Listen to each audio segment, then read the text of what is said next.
Welcome to day 112 of the Bible 365 challenge. I'm reading from the Thematic Bible reading plan found at BibleStudyTools.com. So it will be from the NIV Bible. Today I'm covering Joshua chapter 9, Joshua chapter 10, and Proverbs chapter 22. So I'm going to put away the screen so we could concentrate on the reading. Joshua chapter 9, the Gibeonite deception. Verse 1. Now, when all the kings west of the Jordan heard about these things, the kings in the hill country, in the western foothills, and along the entire coast of the Mediterranean Sea, as far as Lebanon, the king of the Hittites, Amorites, Canaanites, Perizzites, Hivites, and Jebusites, they came together to wage war against Joshua and Israel. However, when the people of Gideon heard what Joshua had done to Jericho and Ai, they resorted to a ruse. They went as a delegation whose donkeys were loaded with worn-out sacks and old wineskins, cracked and mended. They put worn and patched sandals on their feet and wore old clothes. All the bread of their food supply was dry and moldy. Then they went to Joshua in the camp at Gilgal and said to him and the Israelites, "We have come from a distant country. Make a treaty with us." The Israelites said to the Hivites, "But perhaps you live near us, so how can we make a treaty with you?" "We are your servants," they said to Joshua. But Joshua asked, "Who are you and where do you come from?" They answered, "Your servants have come from a very distant country because of the fame of the Lord your God. For we have heard reports of him, all that he did in Egypt, and all that he did to the two kings, and the Amorites east of the Jordan, Sihon king of Heshbon, and Og king of Bashan, who reigned in Ashtaroth. And our elders and all those living in our country said to us, 'Take provisions for your journey. Go and meet them, and say to them, We are your servants. Make a treaty with us.' This bread of ours was warm when we packed it at home on the day we left to come to you. But now see how dry and moldy it is. And these wineskins that we filled were new, but see how cracked they are. And our clothes and sandals are worn out by the very long journey." The Israelites sampled their provisions, but did not inquire of the Lord. Then Joshua made a treaty of peace with them to let them live, and the leaders of the assembly ratified it by oath. 3 days after they had made the treaty with the Gibeonites, the Israelites heard that they were neighbors living near them. So the Israelites set out, and on the third day came to their cities, Gibeon, Kephirah, Beeroth, and Kiriath-jearim. But the Israelites did not attack them, because the leaders of the assembly had sworn an oath to them by the Lord, the God of Israel. The whole assembly grumbled against the leaders, but all the leaders answered, "We have given them our oath by the Lord, the God of Israel, and we cannot touch them now. This is what we will do to them. We will let them live, so that God's wrath will not fall on us for breaking the oath we swore to them." They continue, "Let them live, but let them be woodcutters and water carriers in the service of the whole assembly." So the leaders' promise to them was kept. Then Joshua summoned the Gibeonites and said, "Why did you deceive us by saying, 'We live a long way from you,' while actually you live near us? You are now under a curse.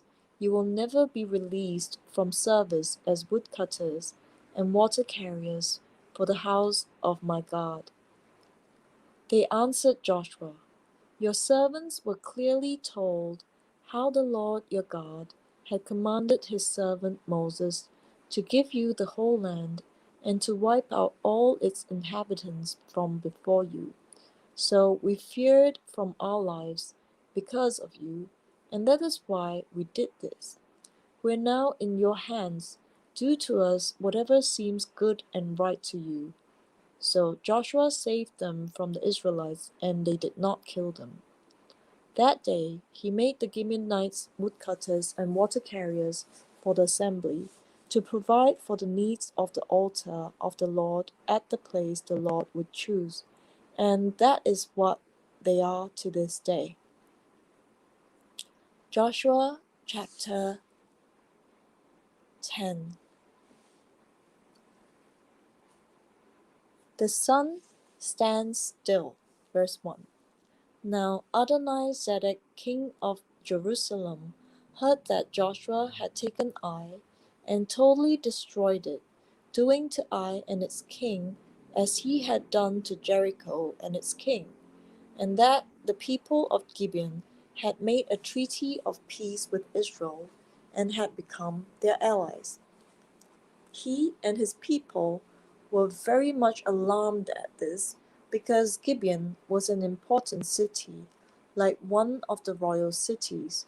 It was larger than Ai, and all its men were good fighters. So Adonizedek, king of Jerusalem, appealed to Hoham, king of Hebron, Piram, king of Jarmuth, Japhia, king of Lachish, and Debir, king of Eglon. "Come up and help me attack Gibeon," he said, "because it has made peace with Joshua and the Israelites." Then the 5 kings of the Amorites, the kings of Jerusalem, Hebron, Jarmuth, Lachish, and Eglon, joined forces. They moved up with all their troops and took up positions against Gibeon and attacked it. The Gibeonites then sent word to Joshua in the camp at Gilgal, "Do not abandon your servants. Come up to us quickly and save us. Help us, because all the Amorite kings from the hill country have joined forces against us." So Joshua marched up from Gilgal with his entire army, including all the best fighting men. The Lord said to Joshua, "Do not be afraid of them. I have given them into your hand. Not one of them will be able to withstand you." After an all-night march from Gilgal, Joshua took them by surprise. The Lord threw them into confusion before Israel, so Joshua and the Israelites defeated them completely at Gibeon. Israel pursued them along the road going up to Beth Horon, and cut them down all the way to Azekah and Makkedah.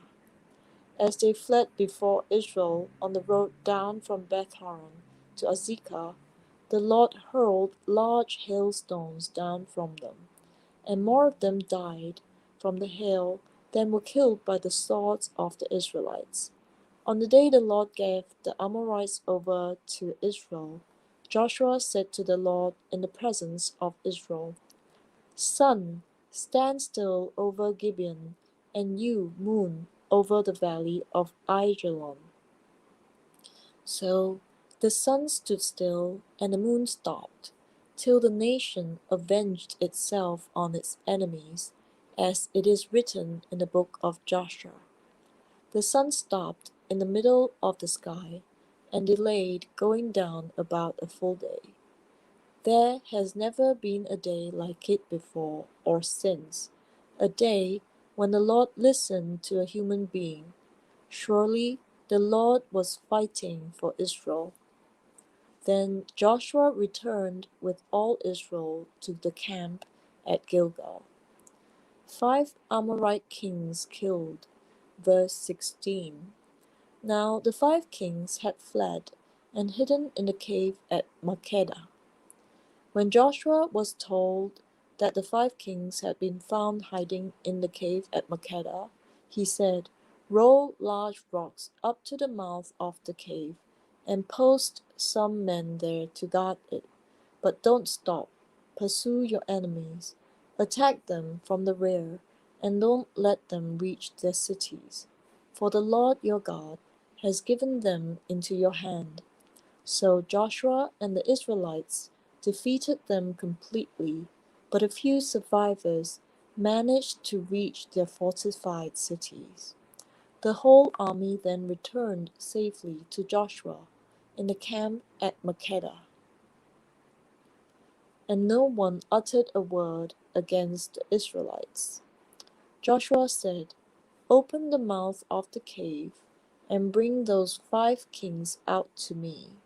So they brought the 5 kings out of the cave, the kings of Jerusalem, Hebron, Jarmuth, Lachish, and Eglon.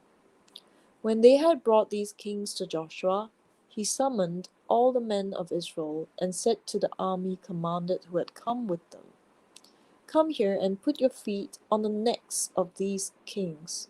So they came forward and placed their feet on their necks. Joshua said to them, "Do not be afraid, do not be discouraged, be strong and courageous. This is what the Lord will do to all the enemies you are going to fight." Then Joshua put the kings to death and exposed their bodies on 5 poles, and they were left hanging on the poles till evening. At sunset, Joshua gave the order, and they took them down from the poles and threw them into the cave where they had been hiding. At the mouth of the cave they placed large rocks, which are there to this day. Southern cities conquered. Verse 28. That day Joshua took Makkedah. He put the city and its king to the sword, and totally destroyed everyone in it. He left no survivors. And he did to the king of Makkedah as he had done to the king of Jericho. Then Joshua and all Israel with him moved on from Makkedah to Libnah and attacked it. The Lord also gave that city and its king into Israel's hands. The city and everyone in it Joshua put to the sword. He left no survivors there, and he did to its king as he had done to the king of Jericho. Then Joshua and all Israel with him moved on from Libnah to Lachish. He took up positions against it and attacked it. The Lord gave Lachish into Israel's hands, and Joshua took it on the 2nd day. The city and everyone in it he put to the sword, just as he had done to Libnah. Meanwhile, Horam, king of Gaza, had come up to help Lachish, but Joshua defeated him and his army, until no survivors were left. Then Joshua and all Israel with him moved on from Lachish to Eglon. They took up positions against it and attacked it. They captured it that same day and put it to the sword and totally destroyed everyone in it, just as they had done to Lachish. Then Joshua and all Israel with him went up from Eglon to Hebron and attacked it. They took the city and put it to the sword, together with its king, its villages, and everyone in it. They left no survivors. Just as at Eglon, they totally destroyed it and everyone in it. Then Joshua and all Israel with him turned around and attacked Debir. They took the city, its king, and its villages, and put them to the sword. Everyone in it they totally destroyed. They left no survivors. They did to Debir and its king, as they had done to Libnah and its king, and to Hebron. So Joshua subdued the whole region, including the hill country, the Negev, the western foothills, and the mountain slopes, together with all their kings. He left no survivors. He totally destroyed all who breathed, just as the Lord, the God of Israel, had commanded. So Joshua subdued them from Kadesh Barnea to Gaza, and from the whole region of Goshen to Gibeon. All these kings and their lands Joshua conquered in one campaign, because the Lord the God of Israel, fought for Israel. Then Joshua returned with all Israel to the camp at Gilgal. Proverbs chapter 22, verse 1. A good name is more desirable than great riches. To be esteemed is better than silver or gold. Rich and poor have this in common. The Lord is the maker of them all. The prudent see danger and take refuge, but the simple keep going and pay the penalty. Humility is the fear of the Lord. His wages are riches and honor and life. In the paths of the wicked are snares and pitfalls, but those who would preserve their lives stay far from them. Start children off on the way they should go, and even when they are old, they will not turn from it. The rich rule over the poor, and the borrower is slave to the lender. Whoever sows injustice reaps calamity, and the rod they wield in fury will be broken. The generous will themselves be blessed, for they share their food with the poor. Drive out the mocker, and out goes strife. Quarrels and insults are ended. One who loves a pure heart and who speaks with grace will have the king for a friend. The eyes of the Lord keep watch over knowledge, but he frustrates the words of the unfaithful. The sluggard says, "There's a lion outside, I'll be killed in the public square." The mouth of an adulterous woman is a deep pit. A man who is under the Lord's wrath falls into it. Folly is bound up in the heart of a child, but the rod of discipline will drive it far away. One who oppresses the poor to increase his wealth, and one who gives gifts to the rich both come to poverty. 30 Sayings of the Wise. Saying 1, verse 17.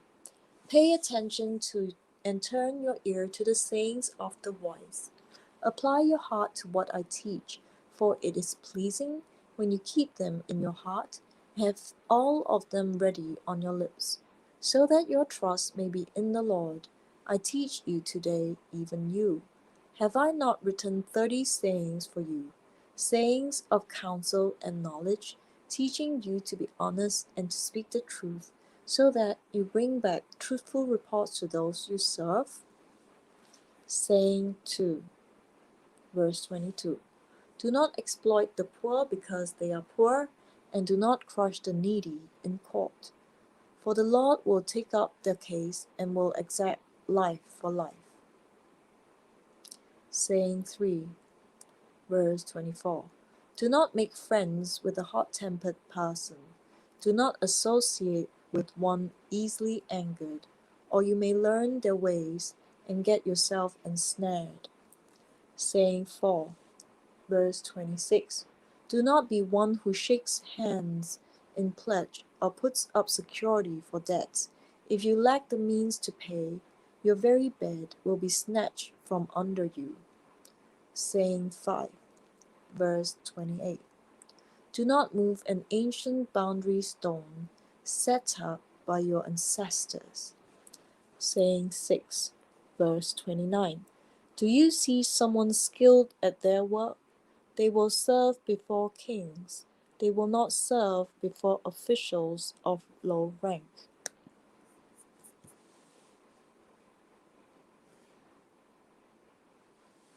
That was day 112. I had just read Joshua chapter 9, Joshua chapter 10, and Proverbs chapter 22.